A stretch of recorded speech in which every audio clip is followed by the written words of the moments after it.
जय श्री हरि विष्णु, जय सीताराम। तो बच्चों, आज का हमारा टॉपिक है voice translation of present perfect tense. तो बच्चों, आज हम जानेंगे वॉइस ट्रांसलेशन के बारे में।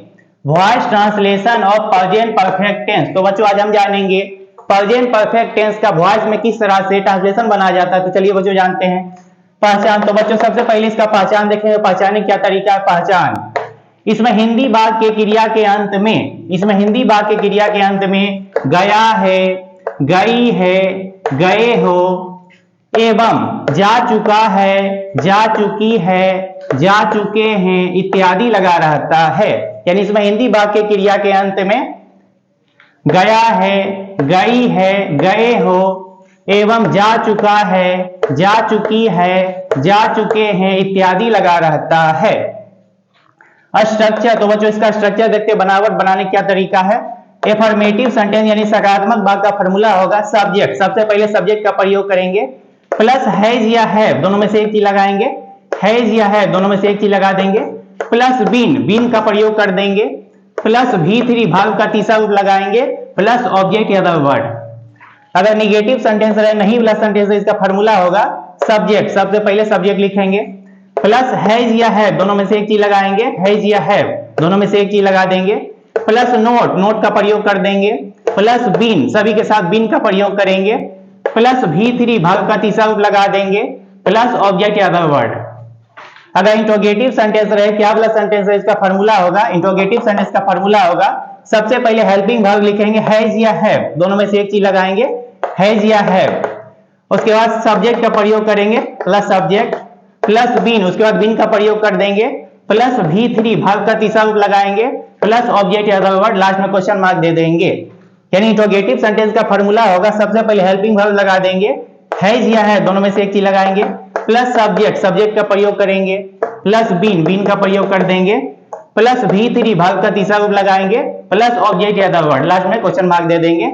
और इस तरह के वाक्य में, इस तरह के ट्रांसलेशन में सब्जेक्ट स्वयं कोई भी काम नहीं करता है। यानी वॉइस के जितने भी ट्रांसलेशन होते हैं उसमें सब्जेक्ट स्वयं कोई भी काम नहीं करता है, बल्कि सब्जेक्ट पर ही कार्य किया जाता है, सब्जेक्ट पर ही दबाव डाला जाता है। तो बच्चों, एग्जाम्पल के द्वारा देखते हैं।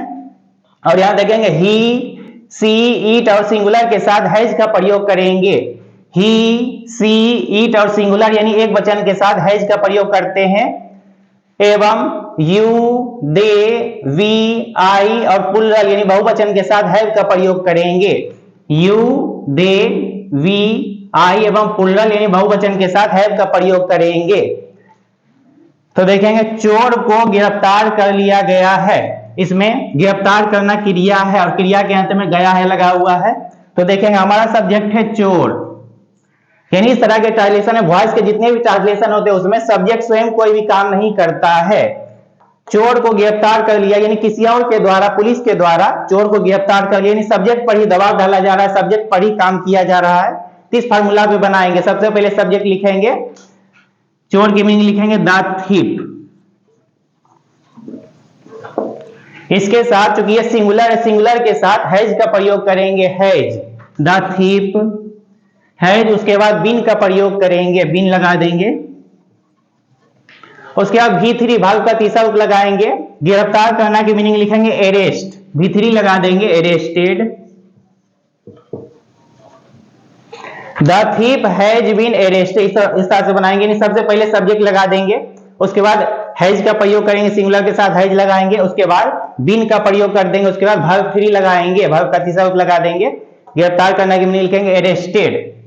The thief has been arrested यानी वॉइस के जितने भी ट्रांसलेशन होते हैं उसमें सब्जेक्ट स्वयं कोई भी काम नहीं करता है और सब्जेक्ट पर ही दबाव डाला है, सब्जेक्ट पर ही काम किया जाता है। तो चलिए बच्चों, आगे देखते हैं और एग्जांपल।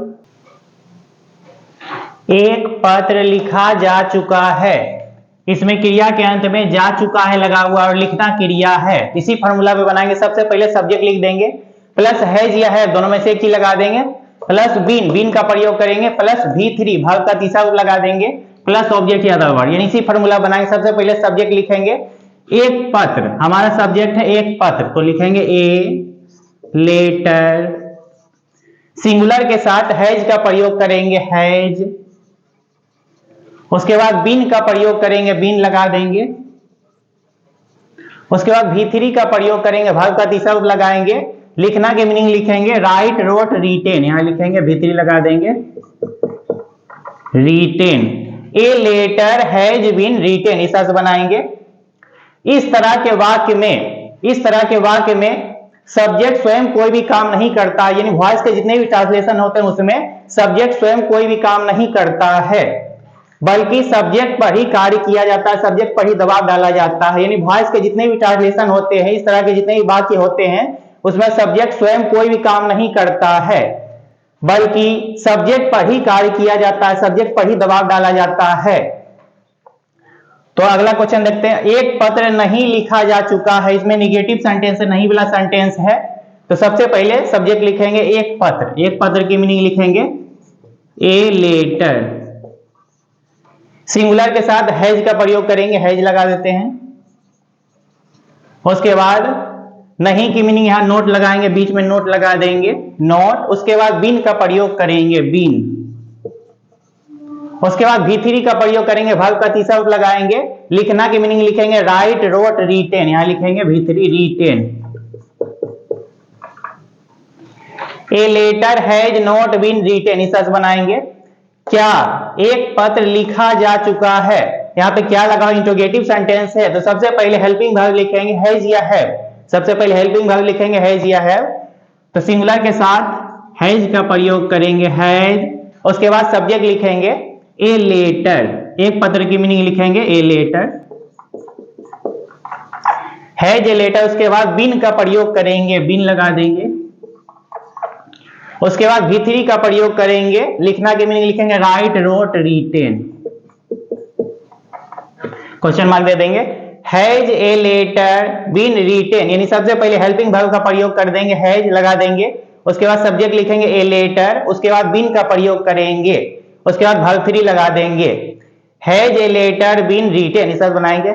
बच्चों को अंग्रेजी पढ़ाई गई है, इसमें क्रिया के अंत में गई है लगा हुआ है और पढ़ाना क्रिया है, तो इसी फॉर्मूला बनाएंगे। सबसे पहले सब्जेक्ट लिखेंगे बच्चों, बच्चों की मीनिंग लिखेंगे चिल्ड्रेन, चिल्ड्रेन चूंकि प्लुरल है तो प्लुरल के साथ हैव का प्रयोग करते हैं, यहां हैव लगा देंगे, चिल्ड्रेन हैव। उसके बाद बीन का प्रयोग करेंगे, बीन लगा देंगे, चिल्ड्रेन हैव बीन। उसके बाद V3 का प्रयोग करेंगे, पढ़ाना की मीनिंग लिखेंगे टीच, टाउट, टाउट, V3 लगा देंगे, TAUGHT, टाउट। उसके बाद अंग्रेजी की मीनिंग लिखेंगे इंग्लिश,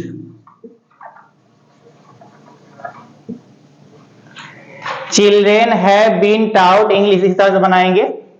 क्या बच्चों को अंग्रेजी पढ़ाई गई है, इसमें क्रिया के अंत में गई है लगा हुआ है और पढ़ाना क्रिया है। ये इंट्रोगेटिव सेंटेंस है, क्या लगा हुआ है। सबसे पहले हेल्पिंग वर्ब लिखेंगे, हैव को आगे कर देंगे, हैव को जो है आगे कर देंगे, हेल्पिंग वर्ब लिखेंगे हैव। उसके बाद सब्जेक्ट लिखेंगे, बच्चों की मीनिंग लिखेंगे चिल्ड्रेन, हैव चिल्ड्रेन। उसके बाद बिन का प्रयोग करेंगे, बिन लगाएंगे। उसके बाद V3 का प्रयोग करेंगे, वर्ब का तीसरा लगाते हैं, पढ़ाना की मीनिंग लिखेंगे टीच, टाउट, टाउट, यहां लिखेंगे टाउट, टाउट। उसके बाद लिखेंगे अंग्रेजी यानी इंग्लिश लिखेंगे, क्वेश्चन मार्क दे देंगे। Have children been taught English, इस तरह से बनाएंगे। सबसे पहले हेल्पिंग वर्ब का प्रयोग कर देंगे, हैव लगा देंगे। उसके बाद सब्जेक्ट लिखेंगे चिल्ड्रेन, उसके बाद बिन का प्रयोग करेंगे, उसके बाद V3 का प्रयोग करेंगे, उसके बाद object word. Have children been taught English, यानी इस तरह के वाक्य में, इस तरह के जितने भी ट्रांसलेशन होते हैं वॉइस के, उसमें सब्जेक्ट स्वयं कोई भी काम नहीं करता है, बल्कि सब्जेक्ट पर ही काम किया जाता है, सब्जेक्ट पर ही दबाव डाला जाता है। तो चलिए बच्चों आगे देखते हैं और एग्जाम्पल। गरीबों के बीच कंबलें बांटी जा चुकी है, इसमें कंबलें हमारा सब्जेक्ट है और बांटना क्रिया है, और क्रिया के अंत में जा चुकी है लगा हुआ है, जा चुकी है। बांटना क्रिया और क्रिया के अंत में जा चुकी है लगा हुआ है, और कंबलें हमारा सब्जेक्ट है। गरीबों के बीच, इसका काम लास्ट में करेंगे, गरीबों के बीच का काम लास्ट में करें, हमारा सब्जेक्ट है कंबलें। कंबलें की मीनिंग लिखेंगे, हाथ बनाएंगे ब्लैंकेट्स, ब्लैंकेट्स। क्योंकि ये प्लुरल है, प्लुरल के साथ हैव का प्रयोग करते हैं, हैव। उसके बाद बीन का प्रयोग करेंगे बीन। उसके बाद V3 का प्रयोग करेंगे, बांटना की मीनिंग लिखेंगे डिस्ट्रीब्यूटेड, V3 लगा देंगे डिस्ट्रीब्यूटेड।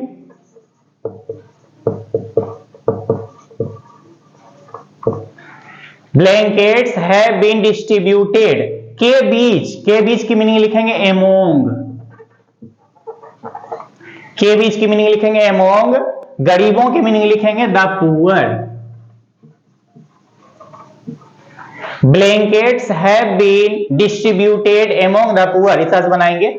मछुआरा के द्वारा मछलियां पकड़ी जा चुकी है, तो क्रिया के अंत में जा चुकी है लगा हुआ, पकड़ना क्रिया है, और हमारा सब्जेक्ट है मछलियां, यानी इसमें सब्जेक्ट कोई भी काम नहीं कर रहा है, स्वयं किसी और के द्वारा, मछुआरा के द्वारा मछली पकड़ा जा रहा है, यानी सब्जेक्ट कोई भी काम नहीं करता है। तो यहां से बनाएंगे मछुआरा के द्वारा, इसका काम लास्ट में करेंगे, जिसमें भी द्वारा लगा रहेगा उसका काम लास्ट में करेंगे। मछलियां सब्जेक्ट लिखेंगे, यहां लिखेंगे फिशेज, या फिश भी लिख सकते हैं फिशेज की जगह। फिश, चूंकि ये प्लुरल है, प्लुरल के साथ हैव बीन का प्रयोग करेंगे। फिशेज हैव बीन, उसके बाद V3 का प्रयोग करेंगे कैच काउट, काउट पकड़ना की मीनिंग लिखेंगे V3 caught. Fishes have been caught, उसके बाद के द्वारा की मीनिंग लिखेंगे बाय। उसके बाद मछुआरा की मीनिंग लिखेंगे fisherman, by the fisherman.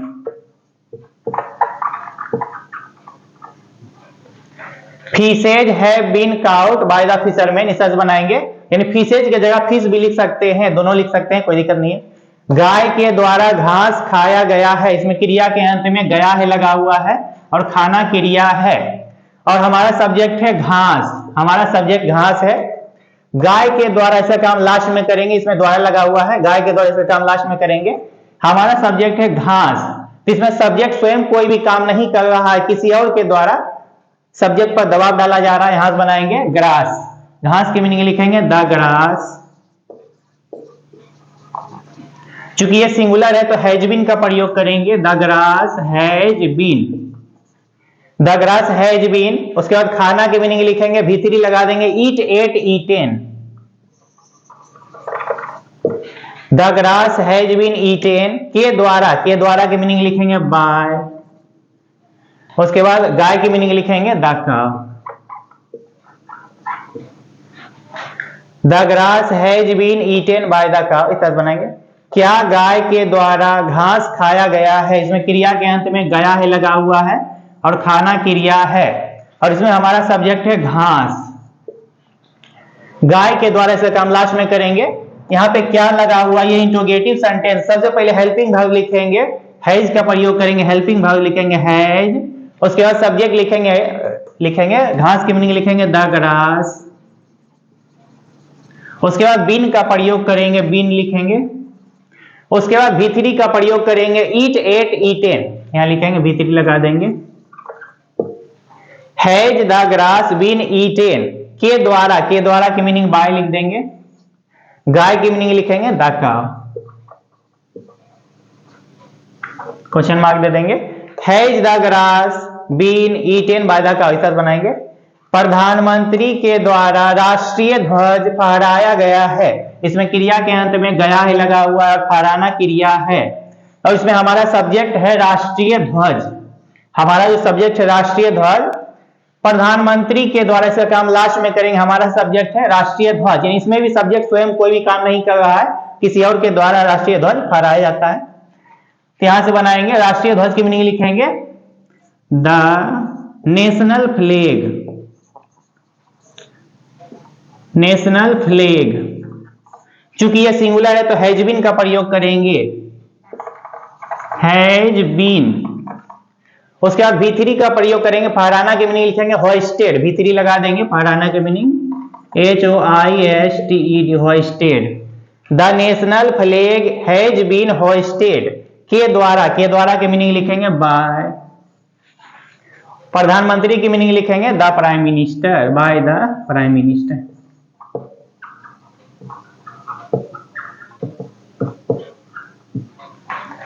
The national flag has been hoisted by the prime minister, इस बनाएंगे। क्या राष्ट्रपति के द्वारा राष्ट्रीय ध्वज फहराया गया है? ये इंट्रोगेटिव सेंटेंस है, क्या लगा हुआ है? ये इंट्रोगेटिव। सबसे पहले इंट्रोगेटिव सेंटेंस में हेल्पिंग वर्ब को लिखेंगे हैज, हैज का प्रयोग करेंगे, हैज को आगे कर देंगे। उसके बाद सब्जेक्ट लिखेंगे, राष्ट्रीय ध्वज की मीनिंग लिखेंगे has the national flag, national flag, has the national flag. उसके बाद बीन का प्रयोग करेंगे, बीन। उसके बाद फहराना की मीनिंग लिखेंगे, V3 लगा देंगे, होइस्टेड, V3 लगा देते हैं, होइस्टेड। उसके बाद के द्वारा, के द्वारा की मीनिंग लिखेंगे बाय। उसके बाद राष्ट्रपति की मीनिंग लिखेंगे द प्रेसिडेंट, बाय द, राष्ट्रपति की मीनिंग लिखेंगे प्रेसिडेंट। इस साथ बनाएंगे has the national flag been hoisted by the president, question mark दे देंगे, इस तरह से बनाएंगे। तो चलिए बच्चों आगे देखते हैं। मच्छरों को मारा जा चुका है, इसमें क्रिया के अंत में जा चुका है लगा हुआ है, मारना क्रिया है। तो सबसे पहले सब्जेक्ट लिखेंगे मच्छरों, मच्छरों को मीनिंग लिखेंगे मॉस्किटोज, मॉस्किटोज। चूंकि ये प्लूरल है तो हैव बीन का प्रयोग करेंगे, mosquitoes have been, mosquitoes have been. उसके बाद V3 का प्रयोग करेंगे, मारना की मीनिंग लिखेंगे किल्ड, V3 लगा देंगे, मॉस्किटोज हैव बीन किल्ड, इस तरह से बनाएंगे। क्या मच्छरों को मारा जा चुका है, यहां पे क्या लगा हुआ, इंट्रोगेटिव सेंटेंस है।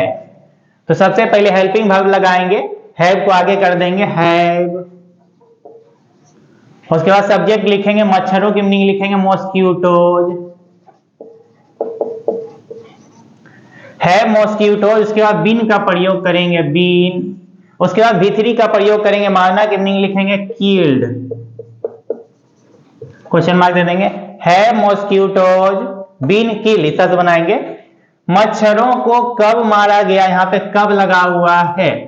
इस तरह के बाद में इस तरह के ट्रांसलेशन अगर बीच में कब, क्यों, कहां, कैसे बीच में लगा दे, यहीं शुरू करेंगे। पहले कब की मीनिंग लिखेंगे, कब की मीनिंग लिखेंगे व्हेन।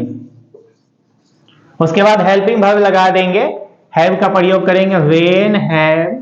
उसके बाद सब्जेक्ट लिखेंगे, मच्छरों की मीनिंग लिखेंगे मॉस्किटोज व्हेन हैव मॉस्किटोज। उसके बाद बीन का प्रयोग करेंगे, बीन। उसके बाद V3 का प्रयोग करेंगे, मारना की मीनिंग लिखेंगे किल्ड, क्वेश्चन मार्क दे देंगे when have mosquitoes been killed, इस तरह बनाएंगे। एक कविता लिखी गई है, इसमें क्रिया के अंत में गई है लगा हुआ है और लिखना क्रिया है। तो हमारा सब्जेक्ट है एक कविता, यहां से बनाएंगे एक कविता की मीनिंग लिखेंगे ए पोएम, क्योंकि ये सिंगुलर है तो हैज बीन का प्रयोग करेंगे, ए पोएम हैज बीन। उसके बाद V3 का प्रयोग कर देंगे, लिखना की मीनिंग लिखेंगे राइट रोट रिटेन, यहां लिखेंगे written. A poem has been written, इस तरह से बनाएंगे। यानी इस तरह के वाक्य में जिस तरह से जितने भी ट्रांसलेशन होते हैं उसमें सब्जेक्ट स्वयं कोई भी काम नहीं करता है। हमारा सब्जेक्ट है एक कविता, यानी किसी और के द्वारा एक कविता लिखी गई है, यानी सब्जेक्ट कुछ भी काम नहीं कर रहा है। क्या एक कविता लिखी गई है, इसमें क्रिया के अंत में गई है लगा हुआ है, लिखना क्रिया है। ये क्या लगा हुआ यहाँ पे, इंट्रोगेटिव सेंटेंस है। सबसे पहले हेल्पिंग वर्ब लिखेंगे हैज, हैज। एक कविता की मीनिंग लिखेंगे, यहाँ पे सब्जेक्ट लिखेंगे ए पोएम हैज ए पोएम। उसके बाद बीन का प्रयोग करेंगे, बीन। उसके बाद लिखना की मीनिंग लिखेंगे राइट रोट रिटेन।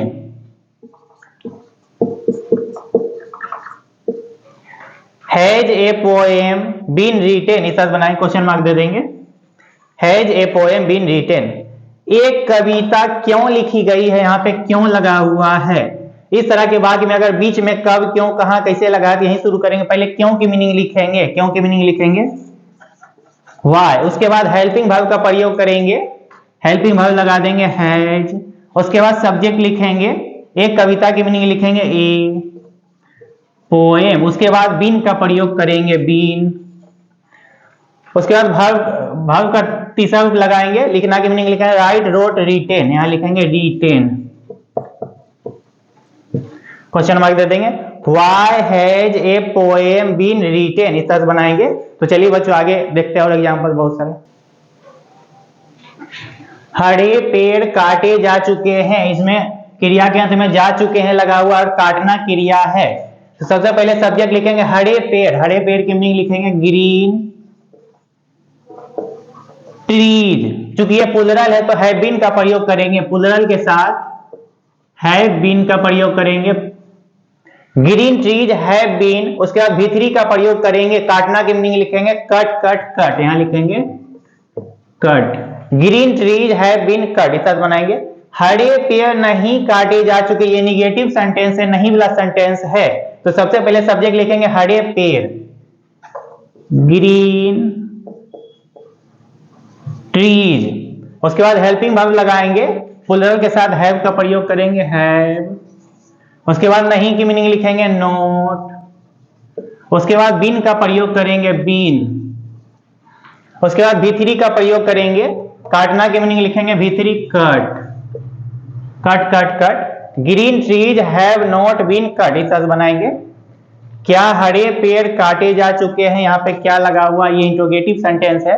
तो सबसे पहले हेल्पिंग वर्ब लिखेंगे हैव का प्रयोग करेंगे हैव, उसके बाद सब्जेक्ट लिखेंगे हरे पेड़ की मीनिंग लिखेंगे green trees, have green trees, उसके बाद बीन का प्रयोग करेंगे बीन, उसके बाद भी3 का प्रयोग करेंगे, काटना की मीनिंग लिखेंगे भी3 कट। क्वेश्चन मार्क दे देंगे कट कट कट, तीनों रूप लिखेंगे। Have green trees been cut, इस तरह से बनाएंगे, यानी इसका तीनों रूप सेम होता है।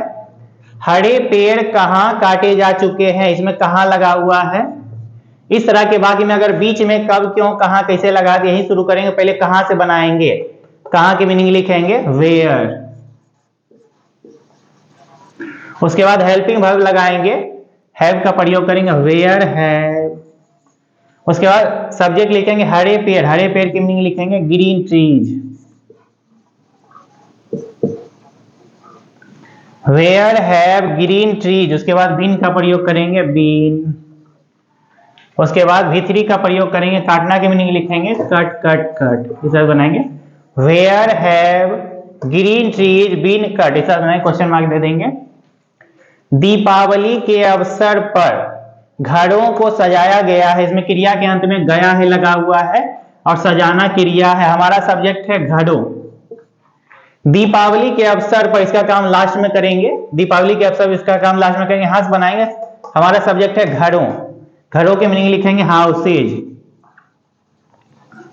हाउसेज, चूंकि ये प्लुरल है तो हैव बीन का प्रयोग करेंगे, प्लुरल के साथ हैव बीन का प्रयोग करेंगे, हाउसेज हैव बीन, उसके बाद भी3 का प्रयोग करेंगे, सजाना की मीनिंग लिखेंगे decorated, houses have been decorated. Deepawali के अवसर पर की मीनिंग लिखेंगे ऑन द ओकेजन, अवसर की मीनिंग लिखेंगे the occasion, on the occasion of, के की मीनिंग लिखेंगे ऑफ दीपावली।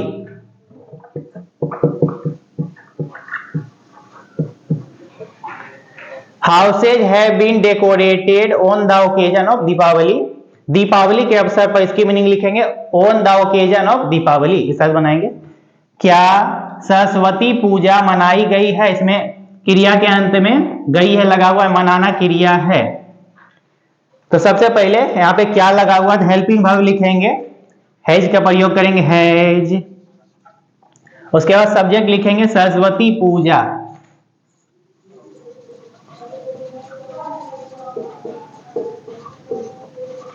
उसके बाद बीन का प्रयोग कर देंगे बीन, है सरस्वती पूजा बीन, उसके बाद मनाना की मीनिंग लिखेंगे भी3 लगा देंगे डेकोरेटेड। क्वेश्चन मार्क दे देंगे।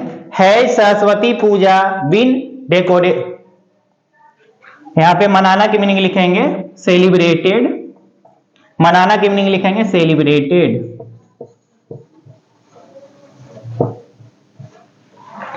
है सरस्वती पूजा बीन सेलिब्रेटेड, इस बनाएंगे। यानी सबसे पहले हेल्पिंग वर्ब का प्रयोग कर देंगे, उसके बाद सब्जेक्ट लिखेंगे सरस्वती पूजा, उसके बाद बीन का प्रयोग कर देंगे, उसके बाद भित्री का प्रयोग करेंगे, मनाना की मीनिंग लिखेंगे भित्री सेलिब्रेटेड। है सरस्वती पूजा बीन सेलिब्रेटेड, इस बनाएंगे। दीपावली के अवसर पर इसकी मीनिंग लिखेंगे on the occasion of Deepawali. तो चलिए बच्चों आगे देखते हैं और भी एग्जांपल। छठ पूजा नवंबर के महीने में मनाई गई है, इसमें क्रिया के अंत में गई है लगा हुआ और मनाना क्रिया है।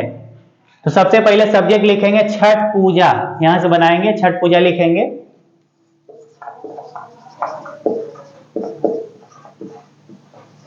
चूंकि यह सिंगुलर है तो हैज बीन का प्रयोग करेंगे, Chhath Puja has been, singular के साथ हैज बीन का प्रयोग करेंगे, छठ पूजा हैज बीन। मनाना की मीनिंग यहां भीतरी लगा देंगे सेलिब्रेटेड।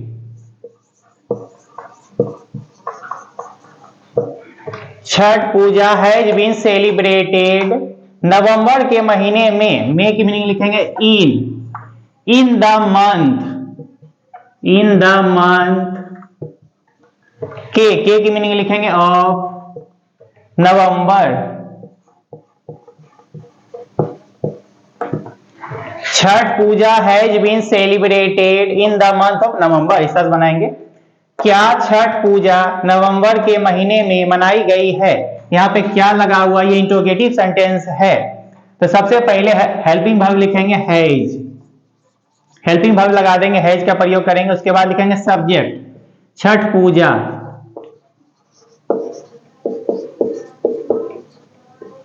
है छठ पूजा, उसके बाद बीन का प्रयोग करेंगे बीन, उसके बाद भित्री का प्रयोग करेंगे, मनाना की मीनिंग लिखेंगे सेलिब्रेटेड, भित्री लगा देंगे।